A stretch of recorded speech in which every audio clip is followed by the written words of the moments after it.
একেবারে অসহায়। ভাই আপনি কি বলেন? হ্যাঁ, আপনি বসেন, সাউন্ডের দরকার হবে না, আমার সাউন্ড ঠিক আছে। আপনি শুনেন কিনা এটা বলেন।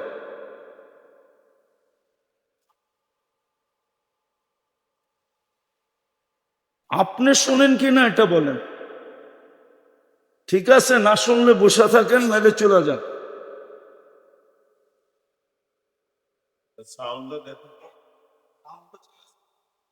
কেননা কথা ওইখান থেকে আসে, এইখান থেকে আসে না। আল্লাহ শুধু শুধু হুকুম দেয় না। আর যদি না বুঝে আসে তাহলে চলে যাই। কথা ওইখান থেকে আসে, এখান থেকে আসে না। আর আমিও বুঝি যে আপনি নিজে আসেন নাই, কেউ আপনাকে পাঠাইছে। এই জন্যই বারবার আপনি দাঁড়ান। যতটুক শোনেন অতটুক মন দিয়ে শোনেন। ১৬ লক্ষ সাহাবা যেদিন ছিল বিজয় হজে, ওই দিন কই ছিল লাউড স্পিকার? আল্লাহ রসুলের কথা কি শুনে নাই? আপনি তো হুজুর, এক হুজুর নিয়ে আসেন, এক সাহাবি, যে আমি বিদায় হজে আল্লাহ রসুলের কথা শুনি নাই।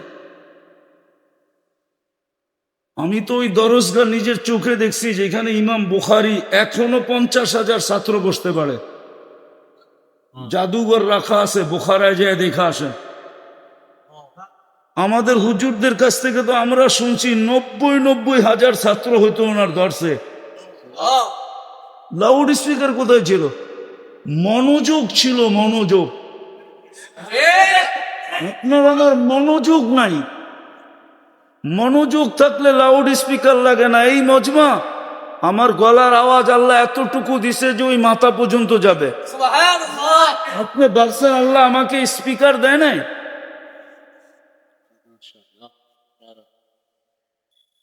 রাগ হয় না, পায়ে হাত রাখে। তো যেটা বুঝাইতেছিলাম, একটা জিনিস বুঝাইতে চাইতেছি। এই জন্যই মনে হয় আল্লাহ আদেশ দিছেন, ফাস্তামিউ ইদা কুরিয়াল কুরআন ফাস্তামিউ। কোরআনী কথা বা কোরআন যখন শুনো তো পরিপূর্ণ মনোযোগ দিয়ে শুনো।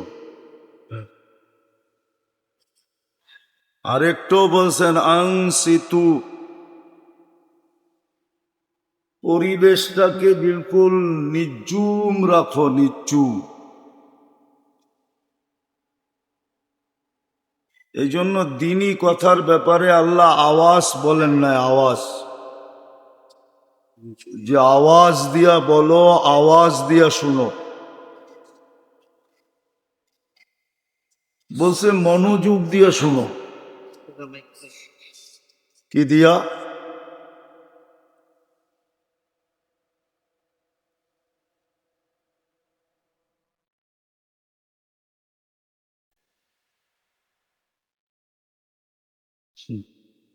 আল্লাহ দুটাকেই আমাদের বিরুদ্ধে বানাইছেন, নাহলে কোরআন কেন বলতো ইন্নান নাফসালা আম্মারা? তোমাদের মন তোমাদের বিরুদ্ধে। আল্লাহর রসুলও বলছেন আখাফু মা খাফু আলাইকুম।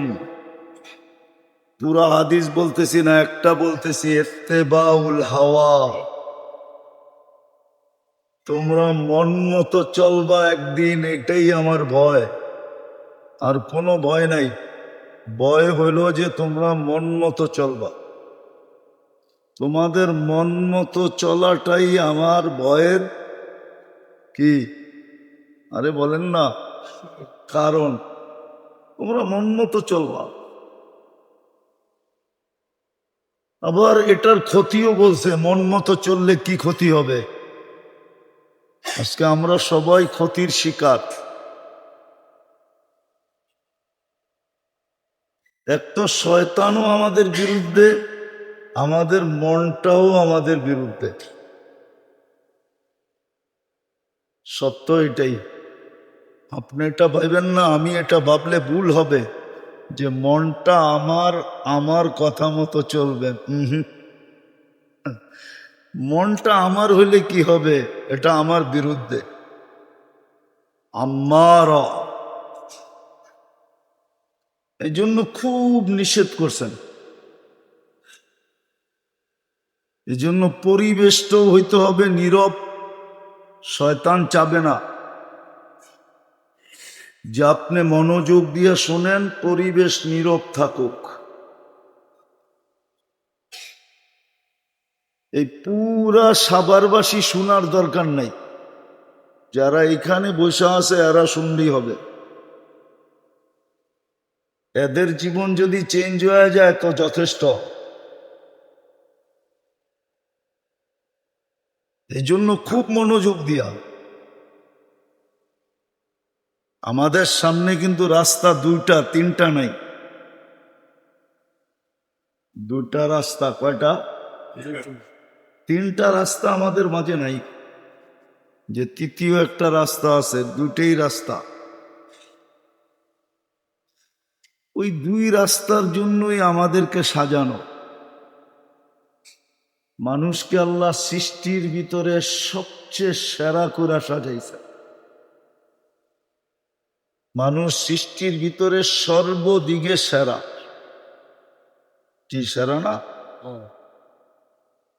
গঠনের দিক দিয়েও মানুষ সেরা, রূপের দিক দিয়েও মানুষ সেরা, যোগ্যতার দিক দিয়েও মানুষ সেরা।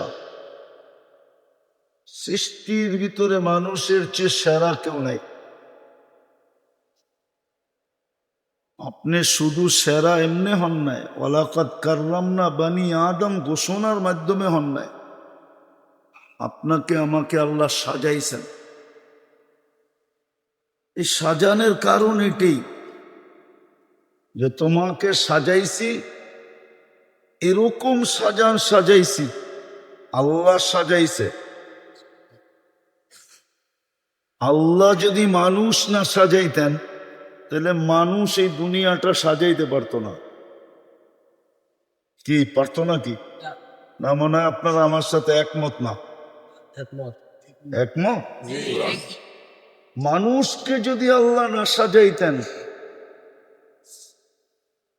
মেধার ব্রেন দিয়া, বিদ্যার বুদ্ধি দিয়া যদি মানুষকে না সাজাইতেন তাহলে মানুষ এই দুনিয়াটাকে সাজাইতে পারত না। তাইলে নিজেও অন্ধকার থাকতো, দুনিয়াটাও অন্ধকারই থাকতো। কসম খোদা, লেংটিও পড়তে জানতো না। লেংটি চিনেন? এটাও মানুষ পড়তে জানতো না যদি আল্লাহ না সাজাইতেন। আল্লাহ মানুষটাকে সাজাইছেন, রাস্তা দুটা দেখেই সাজাইছেন,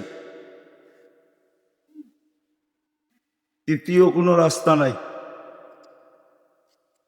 সাজানোর কারণই এটা। আমাদেরকে যে সাজাইছে,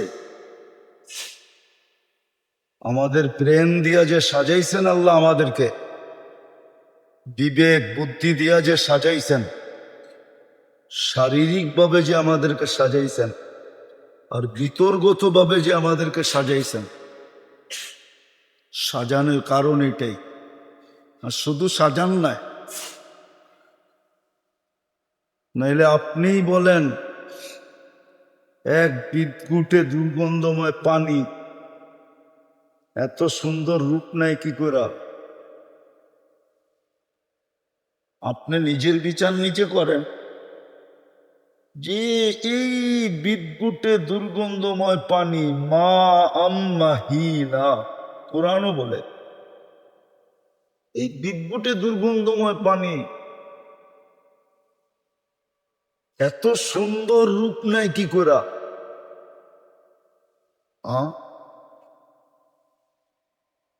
এত সুন্দর রূপ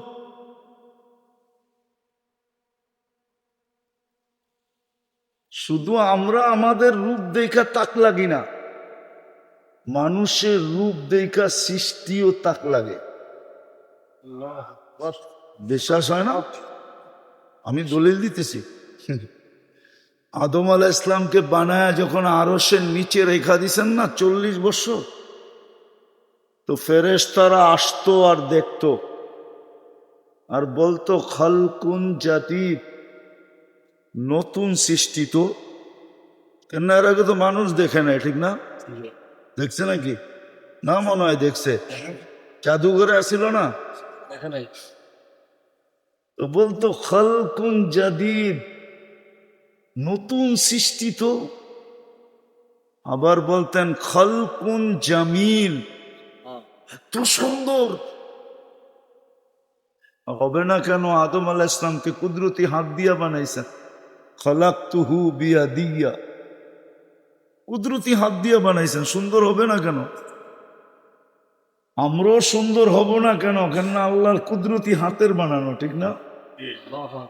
সব হুকুম দিয়া বানানো, আমরা কুদরতি হাতের সৃষ্টি, আমাদেরকে হুকুম দিয়া বানান নাই।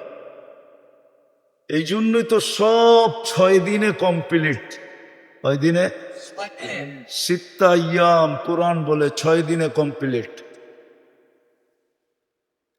সপ্তম দিন আল্লাহর যেখানে যাওয়ার ওইখানে চলে গেছে। কিন্তু আমাদেরকে 10 মাস সময় নিয়ে তৈরি করছেন। কোথায় 6 দিন, কোথায় 10 মাস, ঠিক না?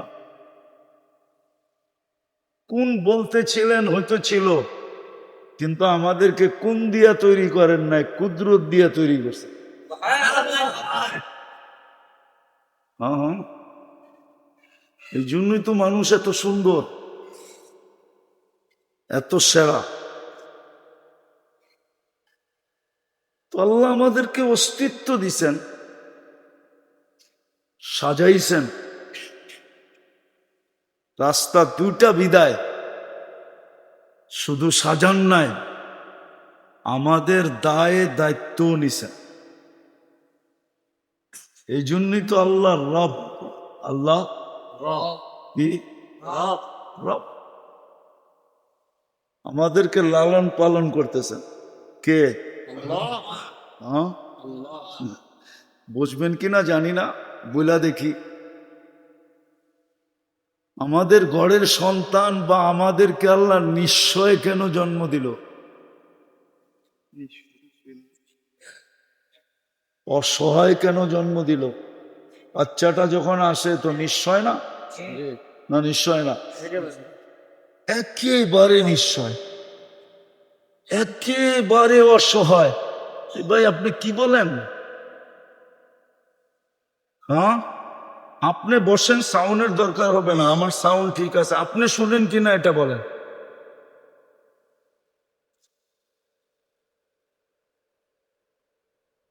আপনি শুনেন কিনা এটা বলেন। ঠিক আছে, না শুনলে বসে থাকেন, নাহলে চলে যান।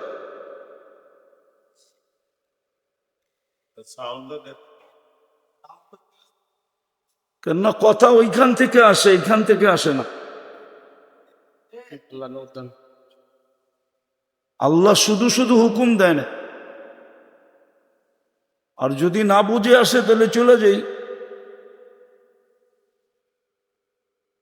কথা ওইখান থেকে আসে, এখান থেকে আসে না। আর আমিও বুঝি যে আপনি নিজে আসেন নাই, কেউ আপনাকে পাঠাইছে, এই জন্যই বারবার আপনি দাঁড়ান। যতটুক শুনেন অতটুক মন দিয়ে শোনেন। 1.25 লক্ষ সাহাবা যেদিন ছিল বিজয় হজে, ওই দিন কই ছিল লাউড স্পিকার? আল্লাহ রসুলের কথা কি শুনে নাই? আপনি তো হুজুর, এক হুজুর নিয়ে আসেন, এক সাহাবি, যে আমি বিদায় হজে আল্লাহ রসুলের কথা শুনি নাই। আমি তো ওই দরজগা নিজের চোখে দেখছি, যেখানে ইমাম বুখারী এখনো 50,000 ছাত্র বসতে পারে, জাদুঘর রাখা আছে, বুখারায় যায় দেখা আসে। আমাদের হুজুরদের কাছ থেকে তো আমরা শুনছি 90,000 ছাত্র হইতো ওনার দর্শে। লাউড স্পিকার কোথায় ছিল? মনোযোগ ছিল, মনোযোগ। মনোযোগ নাই। মনোযোগ থাকলে লাউড স্পিকার লাগে না। এই মজমা, আমার গলার আওয়াজ আল্লাহ এতটুকু দিছে যে ওই মাথা পর্যন্ত যাবে। আপনি ভাবছেন আল্লাহ আমাকে স্পিকার দেয় নাই?